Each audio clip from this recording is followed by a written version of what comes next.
The stage lights cut through the smoke, a searing white against the darkness.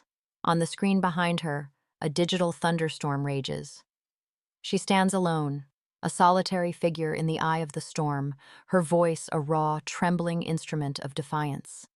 "I'm a disaster," she sings, the words a confession and a battle cry all at once. The crowd roars, a deafening wave of validation.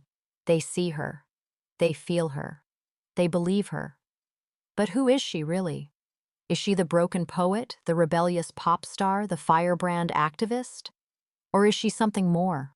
A woman fighting for her right to exist in a world that wants to put her in a box. This is not just a story of music, but of identity, of a voice that clawed its way out of the darkness and demanded to be heard. This is the complex, brilliant, and often painful story of Ashley Frangipane, the artist the world knows as Halsey. She was born in Edison, New Jersey, the daughter of a white father and a black mother, an intricate mosaic of race and culture that would define her from the start. Her childhood was a blur of constant motion, her parents moving frequently for work, forcing her to adapt to new surroundings and new faces again and again. This transient upbringing instilled in her a deep sense of restlessness, a feeling of being an outsider looking in.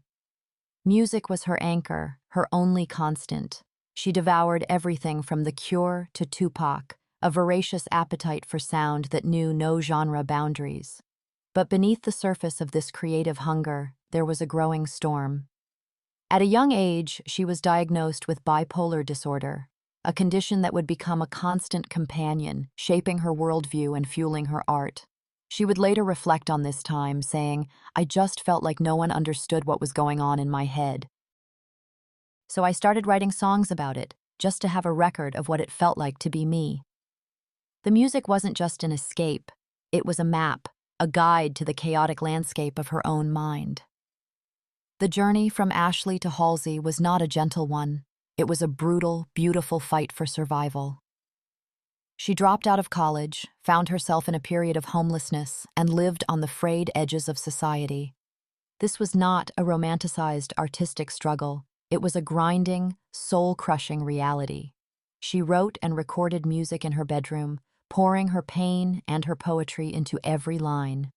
Her breakthrough moment came in 2014 with the song Ghost, a haunting, atmospheric anthem about a love that was there but wasn't real. She posted it on SoundCloud, and the internet, with its limitless hunger for new voices, devoured it. The song's raw, unflinching honesty resonated with a generation that had grown up with a curated, glossy version of reality. She was a welcome dose of truth, a punk rock spirit wrapped in a synth-pop melody. Suddenly, everyone wanted a piece of her, a piece of this girl who had been sleeping on a friend's couch just months before. As her fame grew, so did the scrutiny of her relationships. Halsey has always worn her heart on her sleeve, and her romantic entanglements became as much a part of her public persona as her music. Her on-again, off-again relationship with rapper G-Eazy was a public spectacle, a tumultuous romance that played out in real time on social media and in the tabloids. Their collaboration on Him I was a smash hit, a twisted love story that felt both exhilarating and dangerous.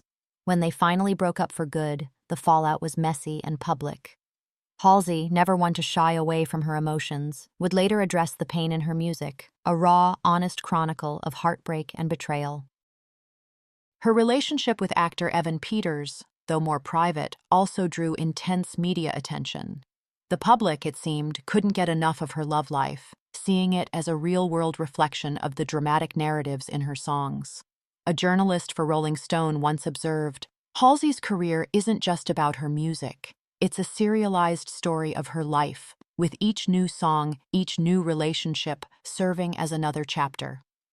Her career reached its zenith with the release of her second studio album, Hopeless Fountain Kingdom, a conceptual masterpiece that told the story of two star-crossed lovers in a dystopian, modern-day Romeo and Juliet.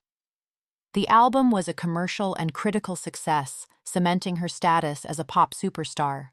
But the image she projected of a glamorous, successful celebrity often clashed with the internal reality. She was a vocal advocate for mental health awareness, candidly speaking about her struggles with bipolar disorder and endometriosis.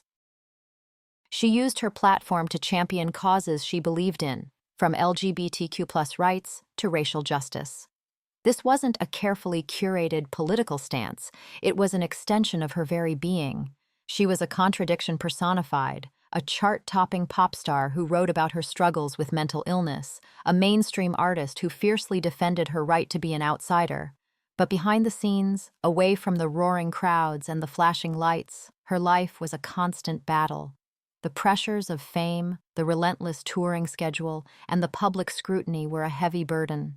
She had a very public miscarriage on tour and was vocal about the emotional and physical toll it took on her. Her struggles with endometriosis, a painful chronic illness, became a central part of her narrative, a silent war she was fighting every single day. She was a pop star, a role model, a voice for a generation, but she was also a woman in chronic pain, a person trying to navigate the complexities of her own body and mind.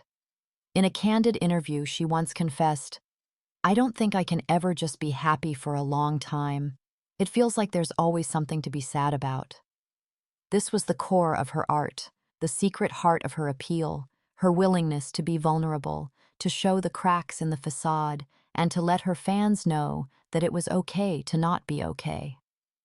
The next phase of her career and life was marked by a shift away from the theatrical, conceptual albums and toward a more introspective, raw sound.